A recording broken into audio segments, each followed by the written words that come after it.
requieren un esfuerzo, requieren un trabajo, requieren un compromiso, pero estamos para darlo, como también estamos para generar alivio en este momento difícil que nos ha tocado pasar. Una pregunta se instala en el tablero electoral de Argentina 2019. Es cómo va a pesar esta nueva grieta entre pañuelos verdes y pañuelos celestes en las elecciones, con una masa de votantes femeninos importantes en Argentina. Está Silvia Los Penato, diputada nacional por PRO y secretaria parlamentaria del Interbloque Cambiemos. Muchísimas gracias por estar aquí.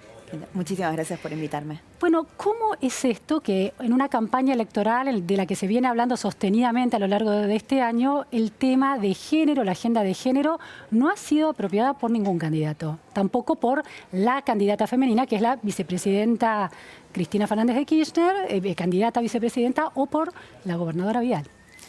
Bueno, yo creo que claramente la agenda de género es una agenda muy importante para un sector muy grande del electorado argentino, especialmente para los jóvenes, pero también para muchos que tenemos un compromiso con esta agenda y que tiene la sociedad un compromiso con esta agenda. Y esto se ve en que la sociedad se moviliza por los temas de género en la Argentina. Creo que, digamos, a pocas horas ya del próximo Ni Una Menos, recordamos esas movilizaciones masivas, ¿no? Donde la sociedad puso un punto de quiebre, ¿no? A través de esta convocatoria de las periodistas, ¿no? De Marcela Ojeda y todas las periodistas que se sumaron a esa... Los ciudadanos están movilizados, pero ¿por qué los políticos y las políticas en estas elecciones no se están apropiando del tema? Bueno, yo creo que todavía no arrancaron las campañas electorales propiamente dichas. Cuando estén todos los candidatos en la cancha, muy probablemente tengan que hablar de estos temas, porque esta es una demanda de la sociedad y yo creo que los candidatos van a tener que responder y tener propuestas para esta demanda. Silvia, ¿te preocupó que en los 10 puntos del consenso que propuso Cambiemos para, bueno, llamar a las otras fuerzas a sentarse y pensar esas políticas de Estado que hay que continuar más allá de qué gobierno esté efectivamente a cargo del Estado, no hubiera ninguna mención a la agenda de género?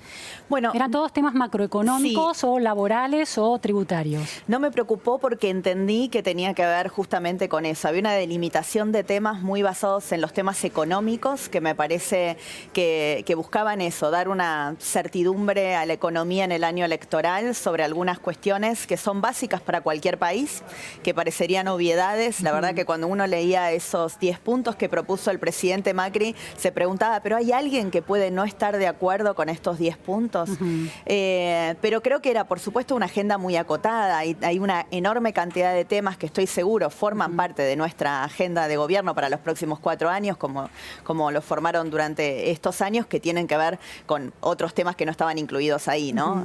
La agenda de género entre ellos. Claro. Ahora, en esa explicación no hay una especie de casi de actitud resignada ante una agenda que está dominada por el discurso de los varones en términos del asunto económico. Es un tema que nos preocupa a todos, por supuesto, pero los políticos varones se sienten mucho más cómodos tratando esos temas que los temas de género. Es decir, ¿no es aceptar ese sesgo patriarcal, dirían las militantes feministas, en una agenda electoral clave? No tengo dudas que si en estas mesas de decisión hubiera más mujeres, los temas de género aparecerían muchísimo más, ¿no? Esto es lo que demuestra la propia estadística de las leyes sancionadas en el Congreso. Hubo un cambio significativo entre la incorporación del cupo en los 90, ahora tenemos y veremos qué pasa con la paridad a partir de este año, donde ya las listas tienen que ser paritarias. Pero la agenda de género empezó a formarse institucionalmente dentro del Congreso a partir de que hubo mayor participación de las mujeres, y lo mismo esperemos que pase en la medida en que las mujeres vayamos alcanzando mayores lugares de poder y de autoridad en la sociedad, en todos sus sectores, no solamente en el sector público, pero también en el sector privado, donde es muy importante tener una mirada, porque también la economía requiere tener una mirada de género. Nosotros recordemos que en la Argentina hay un porcentual, una diferencia entre la participación económica de los hombres y de las mujeres de 20 puntos. Y esa diferencia tiene que ver con un montón de condiciones leyes que justamente condicionan la participación de las mujeres, y un país que quiere crecer requiere del talento de todos. Y tenemos que trabajar para que esa proporción se vaya reduciendo, para que cada vez más mujeres puedan acceder, digamos, por ejemplo, al mercado laboral, a desarrollar toda su potencialidad, algo que hoy es bastante limitado por ejemplo, no tener buenos sistemas de cuidados, que es probablemente de las limitantes mayores que tienen las economías que desean incorporar efectivamente a las mujeres. Silvia, uno de los socios centrales de la coalición Cambiemos es el radicalismo, que realizó su convención este lunes y decidió quedarse en Cambiemos, ¿no? Esa fue la gran confirmación. Conformó una mesa de acción política para negociar los detalles de esa continuidad en términos de participación, de construcción de las responsabilidades y las decisiones. En esa mesa de acción política... Compuesta por 3 hombres hasta ahora, de los que... Se hablaba de una mujer... Sí, son todos hombres. Los que salieron en el comunicado, por lo menos que es lo que yo leí, eran todos hombres. Si se amplía más, parece que hay una mujer, pero digamos, si se lleva 7, uno es mujer. Sí. ¿Qué pasa, digo? Porque tuitearon los radicales de la convención muy contentos por haber también aprobado el cupo, la paridad. Pero después, a la hora de conformar la mesa del poder, otra vez las mujeres afuera. Noté lo mismo. Cuando leí el comunicado dije, bueno, incorporaron la paridad, algo muy bueno. También lo hizo mi partido este año. Creo que el PRO fue el primer partido, inclusive, que incorporó la paridad en los órganos del partidarios. Pero... nuevamente en la conformación de un órgano de conducción no aparecían las mujeres. Me dijeron que como faltaba conformar la mitad del órgano ahora, cuando se designara ese resto que falta, iban a poner mujeres. Yo espero que sea así, porque va a ser más enriquecedor para ellos, digo, porque se van a perder esta mirada que es muy valiosa. Ahora, desde el macrismo tampoco hay mujeres construyendo este camino hacia las elecciones, ¿no? Los hombres son el jefe de gabinete Marcos Peña, el ministro del Interior Rogelio Frigerio, bueno, solamente Vidal como la excepción dentro de Cambiemos, pero digo, no hay mujeres tallando en el toma y daca del poder que se está consolidando ahora. Bueno, justamente cuando nosotros aprobamos la ley de paridad, yo decía, para mí lo más importante de la ley de paridad son los últimos 3 artículos. A ver. Porque los últimos 3 artículos modifican las estructuras internas de los partidos políticos. Si nosotros no empezamos a trabajar en la creación de los liderazgos partidarios a partir de las propias estructuras partidarias, después pasa eso de que llegado el momento de elegir candidatos, los candidatos se eligen a dedo. Y esa no es la idea. Nosotros queremos tener las mismas oportunidades. Así que incorporamos esto, que es lo que ahora todos los partidos están ratificando. Claramente no existe paridad hoy en los órganos partidarios, y cuando tienen que designar representantes de esos órganos van a ser varones porque están mayoritariamente compuestos por varones. Ahora, en el caso del PRO es bastante especial. Yo, digamos, en mis años de participación en el partido, una de las cosas que más valoro es el lugar que le dan a las mujeres. Pero en lo legislativo, en lo parlamentario, no tanto... No, en lo partidario también. A ver. No, en lo partidario también. Nosotros tenemos una vicepresidenta del partido mujer, tenemos la mitad de las autoridades mujeres. Bueno, a partir de la ley de paridad también los otros órganos como la juventud paritaria, pero ya teníamos una presidenta mujer de la juventud antes de la ley. Seamos como muy transparentes en esta conversación. La verdad es que a la hora de estas negociaciones delicadas y estas estrategias, las mujeres no están mencionadas. Faltan mujeres en la mesa, lo vemos en todas las fotos, pero bueno, es parte de un proceso, social, cultural, muy profundo, que yo creo que la Argentina está caminando en ese sentido, pero tenemos que hacer más. Por supuesto que no estamos conformes. Fue muy curioso el año pasado que la expresidenta Cristina Fernández de Kirchner, que tuvo la posibilidad de establecer agendas legislativas pro género con mayorías absolutas en el Parlamento, no lo hizo en su gestión de gobierno, pero votó a favor de la legalización del aborto en el Senado. Ahora, una vez que el proyecto fue derrotado, esa aprobación, meses después, la expresidenta convocó a pañuelos verdes y celestes a su espacio. ¿Eso te parece o te preocupa, que la idea de que un político no termine de definir su posición y convoque a todos como si todo fuera lo mismo? Me preocupa más otra cosa. Me preocupan más las declaraciones de los últimos días del ahora candidato a presidente, ¿no? Alberto Fernández. Alberto Fernández. porque, sobre todo porque uno pensó que después de que la ex presidenta votó a favor, había cambiado realmente su posición y que entonces no iba nunca más a hacer lo que hizo durante 12 años anteriores, que es impedir el debate. Porque a mí me parece que uno puede tener una posición en un sentido o en la otra, pero nada hay más antidemocrático que impedir que un debate que la sociedad quiera dar no se pueda dar en el Congreso. Y el Congreso estuvo cerrado, las comisiones no se citaban, el proyecto nunca llegaba a tratarse por una decisión que trascendía al propio Congreso. Entonces, a mí lo que me preocuparía es que no qué posición tenga un político sobre el tema, sino que un político pueda imponer su posición por sobre un debate democrático que además creo ahora tiene un acompañamiento social muy masivo. Entonces, por el otro lado también pienso, ¿será posible que de ahora en adelante algún presidente clausure este debate? Yo creo que no. El candidato a presidente, Alberto Fernández, sostiene que él, por una cuestión de salud pública, está completamente a favor de la despenalización y de la legalización. Lo que sostuvo es que no era el momento de apurarse tanto para la legalización. En caso de que esa fórmula gane la presidencia de la Nación, ¿vos temés que van a frenar ese debate? Yo primero tengo que decirte que estoy convencida que el presidente Mauricio Macri va a ser reelecto, así que no hay ninguna chance de que eso suceda. Pero en el terreno de las hipótesis, más que lo que dijo, a mí lo que me preocupa es lo que hicieron antes, ¿no? Porque si no parece que uno puede decir todos los días una cosa diferente y no tuviera atrás una historia de qué es lo que hizo. Así que me preocuparía esto, que la actitud fuera esto de hay que ir más despacio, fuera clausurar el debate. Los tiempos más rápidos o más despacio creo que son los tiempos que la sociedad misma vaya definiendo y nosotros también sabemos que tenemos que hacer un trabajo muy fuerte, sobre todo en las provincias del norte, donde todavía hay mucha gente que no considera que deba avanzarse en este derecho a la salud de las mujeres. Silvia, en contraposición a ese cierre del debate o esa obturación del debate durante el kirchnerismo, el presidente Mauricio Macri habilitó el debate el año pasado. Pero hay un problema ahí. El hecho de que él no haya declarado su abierto posicionamiento en favor del proyecto que estaba habilitando, que era la legalización del aborto, de alguna manera pudo haber influido en que finalmente no se aprobara. ¿Tuvo un efecto colateral complicado el no apoyo abierto del presidente, aunque habilitó el debate? Yo te diría que todo lo contrario. El presidente se mantuvo en una posición contraria a la legalización del aborto y así lo expresó.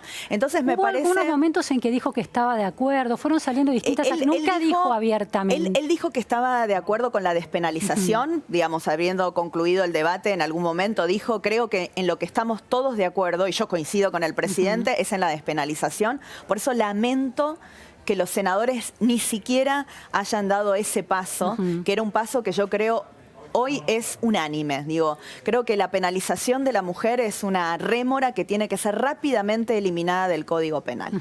Pero independientemente, digamos, de esa declaración, me parece que el valor de lo que hizo el presidente Macri es justamente decir, la sociedad está madura para dar este debate. Hay un grupo muy grande de mujeres y de jóvenes que están reclamándole a los legisladores que den este debate. Y yo, pese a no pensar lo mismo, no voy a ser quien obture este debate. Y además, te lo tengo que decir, al interior del Interbloque Cambiemos realmente nos dio una libertad absoluta para que, para que pudiéramos manifestarnos, votar a conciencia. Eso está claro, pero digo, impulsar un proyecto que no se va a apoyar abiertamente por parte del presidente también tuvo otro efecto colateral, según algunas lecturas, que es que el otro sector, el de los pañuelos celestes, autodenominados providas, adquirieron una visibilidad, tanto que se ha constituido un partido político, el Partido por los Valores de Cynthia Hot, aunque también fue una militante de Cambiemos, una visibilidad que antes no tenía, y a partir de ahí se da una grieta nueva en la sociedad. ¿Cómo ves esa lectura? Bueno, yo lo que te diría ahí es, en primer lugar, creo que quien abrió el debate, el presidente no lo obturó. pero quien promovió el debate es ese grupo de mujeres multitudinario que está representativo en todo el país de la campaña por el aborto legal, seguro y gratuito, que tiene 14 años de consistencia, que no ha parado de crecer, que todos los años, que cada 2 años cuando se vence, nuevamente presenta el proyecto y que presionaba a los legisladores solicitándoles que le dieran tratamiento. Entonces, yo creo que tenemos que reconocerle a ese grupo de mujeres, que además viene de mucho antes, ¿no? Desde los encuentros nacionales de mujeres, a las pioneras, a las jóvenes, sin duda. Eso que fue creciendo en todo el país. Hoy son más de 500 organizaciones, me contaba el otro día Marta Lanis, quienes forman parte de la campaña. Pero Silvia, también creció la visibilidad de los otros, de quienes piensan distinto al campo de aborto legal, que son, bueno, aquellos que defienden la vida intrauterina como una vida como condición de persona. Es decir, ese sector también se consolidó y creció. Sí, eso es cierto, pero yo creo que claramente existía, digo, no creo que... Claro, se visibilizó. Existía, se visibilizó. Lo mismo que sucede ahora, Luciana, cuando nos enteramos de todos los casos de mujeres o de niñas que tienen una imposibilidad de acceder a la ILE en el interior del país, y entonces me preguntan, ahora hay más, me dicen. Digo, no, probablemente sean las mismas, pero ahora las estamos viendo y es muy importante que las veamos, porque si las vemos las podemos defender, si las vemos podemos acompañarlas, si las vemos podemos lograr en algunos casos torcer esa voluntad de no cumplir la ley que tienen aún algunas personas en la Argentina. Silvia, hay mujeres destacadas dentro de Cambiemos, dentro de PRO, como María Eugenia Vidal o la ministra de Desarrollo y Acción Social, Carolina Stanley, que se han manifestado abiertamente en favor de los pañuelos verdes, es decir, de la posición anti-legalización del aborto. ¿Les preocupa que ese tema adquiera vigor en la campaña y que haya voces tan disonantes en Cambiemos? ¿Y cómo impacte electoralmente? ¿Están midiendo ese conflicto? Bueno, no sé si se está midiendo porque no me dedico a las encuestas electorales, así que ni las hago ni las veo, la verdad, así que no te lo podría decir. A mí me parece que tienen todo el derecho de manifestar cuál es su posición, y lo valioso de Cambiemos es que respete las posiciones de todos, ¿no? Lo valioso de Cambiemos es que podamos convivir quienes piensan diferente a quienes yo creo que con buenas razones vamos a convencer. Muchas compañeras mías legisladoras no estaban de acuerdo al principio en votar la ley. Y hablamos con ellas y les mostramos los datos y les contamos las historias y cambiaron de parecer. Y yo creo que eso va a pasar. Y además hay que pensar esto también como mirando el mundo, ¿no? Este tema siempre es un tema muy divisorio de agua en todo el mundo. No es una excepcionalidad argentina. De las muchas que tenemos, esta no es una excepcionalidad. Y a mí me gusta mucho el caso de Irlanda, porque Irlanda fue construyendo esa mayoría, ¿no? Irlanda pasó por 2 plebiscitos. En el primer plebiscito perdió. Pero esas jóvenes, esas chicas, que no eran una mayoría en el primer plebiscito, muchos años después, o algunos años después, se convirtieron en una mayoría rotunda que terminó por la modificación, digamos, aprobar la modificación de la Constitución, en ese caso para habilitarlo. Ahora, ¿cómo se convence a una sociedad? Porque digo, estas son cuestiones de conciencia, que aquella persona que tiene fe religiosa o que no tiene fe religiosa, pero considera que el embrión dentro del útero es una vida que debe ser preservada, tiene todo el derecho de pensar así. ¿Sí? Uno puede no estar de acuerdo, pero tiene todo el derecho a pensar así.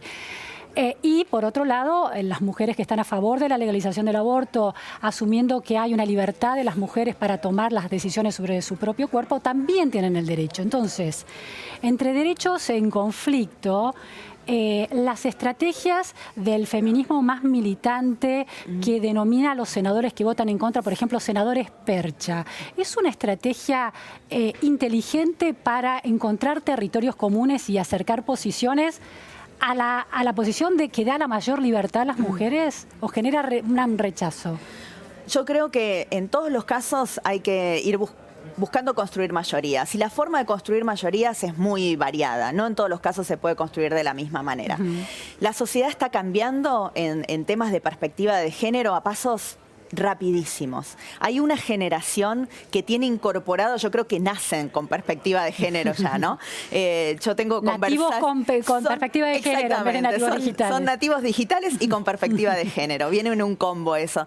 Sí, eso es cierto. Sí. Con estos chicos no hay que hacer nada, esperar que tengan el derecho al voto, ¿no? Que es a los 16 años, porque ellos tienen muy claro qué es lo que quieren. Quieren una sociedad igualitaria, quieren que las mujeres tengan exactamente los mismos derechos, las mismas oportunidades y las mismas responsabilidades que los varones. Y por ende, entre todas estas cosas que demandan, nos demandan tener una ley que legalice el aborto.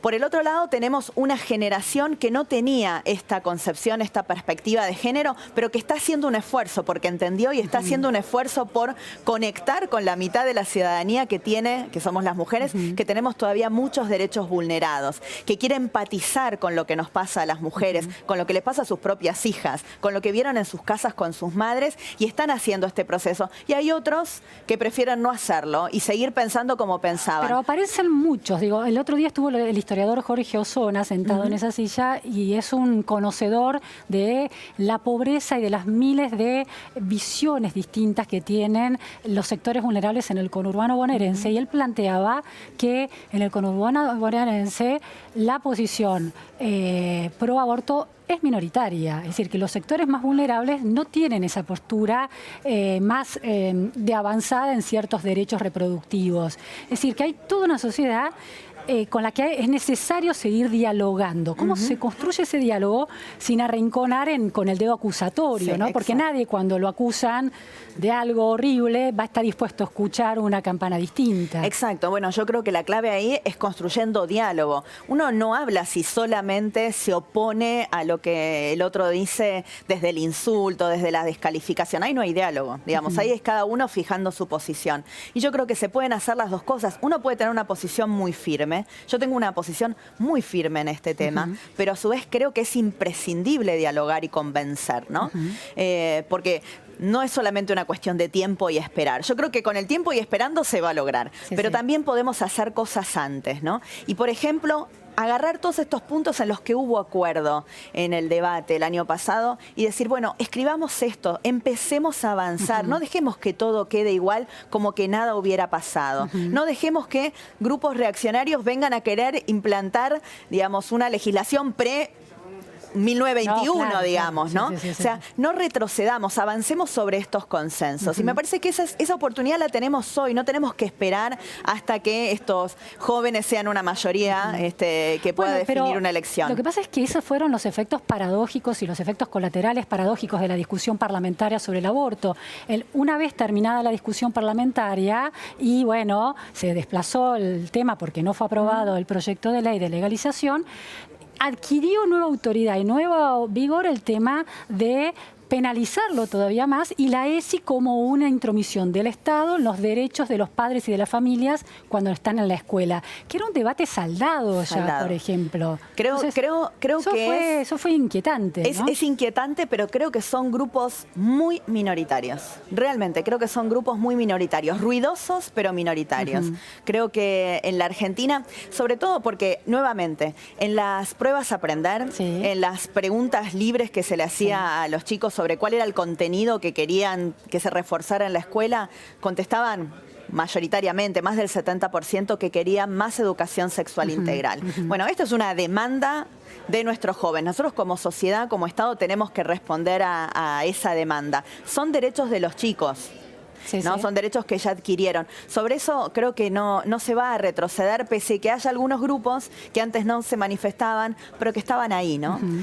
Tal vez es mejor visibilizarlos, saber que están, y construir un diálogo. Y construir un diálogo y tratar sobre todo de reforzar los compromisos democráticos y de no retroceder en algo que la Argentina en estos años ha reforzado muchísimo, que es en materia de derechos humanos una política muy amplia antidiscriminación en todo sentido, antidiscriminación de la mujer, antidiscriminación de las identidades de género diversas. Me parece que en todo eso no hay que retroceder y que hay que empezar a buscar los puntos de consenso para avanzar en lo que nos falta. Sí, puntos de consenso, un diálogo con los sectores que tienen visiones distintas, y hay una cuestión que se dio en Francia cuando se dio esta discusión del aborto, que fue clave, que los principales líderes del Estado Estado francés dijeron, yo puedo estar en desacuerdo porque mi confesión religiosa hace que esté en desacuerdo, pero por una cuestión de salud pública estoy de acuerdo. ¿No sería necesario que los dirigentes políticos se manifestaran de acuerdo por una cuestión de salud pública? Yo creo absolutamente que ese es el podríamos pedir eso a principio. Vidal,